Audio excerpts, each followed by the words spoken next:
Kamu pernah nggak sih ngebayangin, kalau gue punya uang banyak, hidup pasti tenang. Seolah-olah begitu saldo naik, masalah langsung resign tanpa surat pamit. Padahal kenyataannya sering kebalik. Ketika uang datang, dia nggak sendirian, dia bawa rombongan. Perhatian orang ikut naik, ekspektasi orang ikut membengkak. Dan yang paling halus, konflik ikut bangun tidur. Tiba-tiba kamu jadi orang yang bisa diandalkan. Padahal sebelumnya kamu cuma orang yang bisa diajak nongkrong. Bedanya tipis, tapi beratnya beda. Ada yang mulai nitip bisnis, ada yang mulai pinjam uang pakai kata cuma sebentar kok. Ada yang mulai memperlakukan kamu bukan sebagai teman, tapi sebagai peluang. Masalah terbesar sebenarnya bukan kehilangan uang, tapi saat kamu salah langkah lalu kamu menyalahkan uangnya. Kamu bilang, gara-gara uang jadi ribet. Padahal yang ribet bukan uangnya, yang ribet itu cara kamu menghadapinya. Uang cuma memperbesar apa yang sudah ada di dalam diri kamu. Kalau kamu gampang panik, paniknya jadi mahal. Kalau kamu haus validasi, hausnya jadi pakai branded. Makanya nggak heran banyak orang yang kaya mendadak justru pengen balik ke hidup lama. Bukan karena mereka nggak suka uang, tapi karena mereka kangen hidup yang sederhana. Hidup yang nggak penuh tatapan, nggak penuh ekspektasi, nggak penuh drama diam-diam. Di titik itu kamu mulai sadar, ini bukan soal jumlah uang, ini soal kapasitas diri. Dan dari sini ceritanya makin menarik. Sekarang kita hidup di zaman di mana rizki nggak cukup disyukuri, harus diumumkan. Baru beli mobil, upload. Baru closing gede, story. Baru pegang cash tebel, foto dulu dong. Masalahnya, mengumumkan kekayaan itu sama saja mengumumkan diri sebagai target. Target iri, target ekspektasi, target pinjaman, target penilaian. Media sosial bikin rezeki berubah jadi beban sosial. Orang yang tadinya nggak tahu kamu siapa, sekarang tahu kamu punya apa. Dan begitu kamu terlihat naik level, standar orang ke kamu ikut naik. Kamu nggak bisa lagi tampil biasa tanpa dianggap lagi turun ya. Lucu ya, padahal hidup kamu nggak ada hubungannya sama mereka. Ada satu kalimat yang pahit tapi jujur. Wealth is built in private and lost in public. Kekayaan dibangun diam-diam, tapi hancurnya sering karena terlalu ingin terlihat. Kamu sibuk membangun citra, lupa membangun sistem. Sibuk kelihatan sukses, lupa memastikan suksesnya tahan lama. FOMO bikin kamu takut terlihat biasa, padahal seringkali yang biasa itu justru aman. Validasi dari luar rasanya manis di awal, tapi mahal di akhir. Dan kamu mulai sadar, mungkin bukan uangnya yang bikin berat, tapi sorotan yang kamu undang sendiri. Lalu muncullah fase berikutnya, bahwa kebebasan itu ternyata nggak sesederhana yang kamu bayangkan. Begitu uang mulai cukup, godaan pertama biasanya dramatis, yaitu resign. Dengan gaya slow motion di kepala, kamu bayangin lempar ID card, bilang, gue bebas. Masalahnya, berhenti kerja secara impulsif itu bukan kebebasan. Itu bisa jadi kehilangan jaring pengaman. Transisi itu seni, tapi keputusan emosional itu sering cuma euforia sesaat. Kamu pikir kamu sedang memilih kebebasan, padahal bisa jadi kamu cuma lagi kabur dari rasa jenuh. Dua hal yang beda banget. Dan anehnya, meskipun uang kamu sudah cukup, kamu tetap butuh rasa produktif. Manusia itu aneh. Dikasih kerjaan ngeluh, nggak punya kerjaan gelisah. Karena ternyata yang kita cari bukan cuma uang, tapi makna, rasa berguna, rasa bertumbuh. Uang bisa beli waktu, tapi dia nggak otomatis mengisi waktu itu dengan arti. Kalau kamu nggak siap secara mental, kebebasan malah terasa kosong. Dan kekosongan itu berbahaya.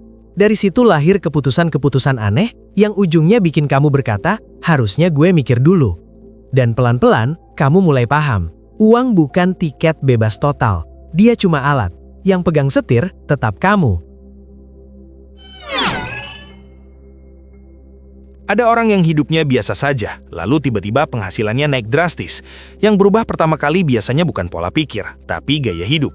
Upgrade gadget, upgrade mobil, upgrade circle. Mentalnya masih versi lama.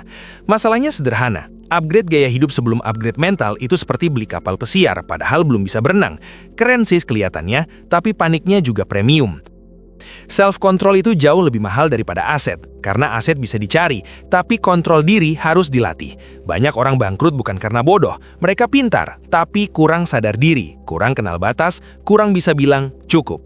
Uang itu seperti mikrofon, dia memperkeras suara karakter kamu. Kalau kamu boros, jadi super boros. Kalau kamu egois, jadi sulit dikritik. Kalau kamu rendah hati, justru makin tenang. Di titik ini kamu mulai sadar bahwa masalahnya bukan di luar, kebocorannya dari dalam. Dan kalau dalamnya belum kuat, luar sebanyak apapun tetap terasa kurang. Lalu cobaan berikutnya datang bukan dari pasar atau investasi, tapi dari orang-orang terdekat. Begitu kamu terlihat lebih, relasi mulai berubah pelan-pelan. Ada yang halus, ada yang terang-terangan. Garis antara memberi dan menyelamatkan orang lain jadi tipis banget. Kamu ingin membantu, itu wajar. Tapi kalau setiap masalah orang lain jadi tanggung jawab kamu, itu bukan kebaikan. Itu kelelahan yang ditunda. Keluarga bukan ATM, pasangan bukan invoice berjalan. Ada momen di mana kamu harus jujur. Ini perhatian atau ini perhitungan? Karena diperhatikan itu hangat, tapi dihargai itu dalam. Yang satu bikin kamu merasa dibutuhkan, yang satu bikin kamu merasa dihormati. Dan kamu belajar satu hal yang gak enak tapi penting, bahwa tidak semua orang yang dekat ingin melihat kamu stabil. Beberapa hanya ingin melihat kamu tersedia. Disinilah kamu diuji bukan sebagai pencari uang, tapi sebagai penjaga batas.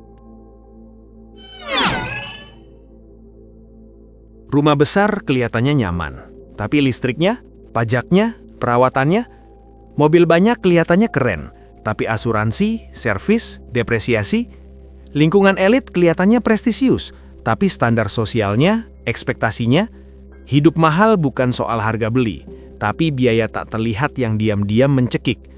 Punya uang itu beda dengan mampu menanggung konsekuensi. Banyak orang mampu beli, sedikit yang siap memelihara. Dan seringkali, yang bikin stres bukan kurang uang, tapi terlalu banyak komitmen.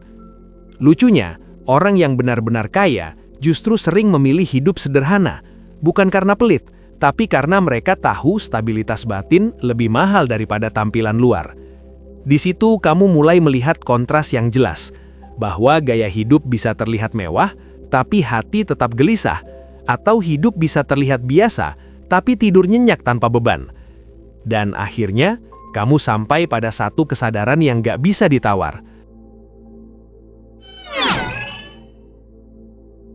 Uang bisa beli pengacara hebat, tapi dia nggak bisa memutar waktu. Uang bisa beli perawatan terbaik, tapi dia nggak bisa menjamin umur. Ilusi terbesar adalah berpikir, sekali kaya, aman selamanya. Padahal hidup tetap punya siklus, pasar bisa berubah, situasi bisa bergeser, kesehatan bisa menurun. Dan di momen-momen itu, yang menyelamatkan kamu bukan angka di rekening, tapi cara kamu berpikir. Satu-satunya kekayaan yang nggak bisa dirampas adalah pengetahuan dan karakter. Kalau dua itu kuat, jatuh pun kamu bisa bangun lagi. Tapi kalau dua itu kosong, berdiri pun rasanya rapuh. Akhirnya kamu sadar, uang itu cuma alat, bukan identitas, bukan harga diri, bukan jaminan kedewasaan. Dan mungkin pertanyaan yang harus kamu tanyakan bukan lagi berapa banyak uang yang gue mau. Tapi, kalau uang itu datang, apakah gue sudah siap menjadi versi diri yang bisa menahannya? Karena pada akhirnya, bukan uang yang menentukan hidup kamu, tapi siapa kamu ketika uang itu ada di tangan kamu. Terima kasih sudah menonton. Jangan lupa like, subscribe, dan tulis komentar. Kami sangat menghargai setiap dukungan dari kalian. Semoga hari-hari kalian menyenangkan dan sampai jumpa di video selanjutnya.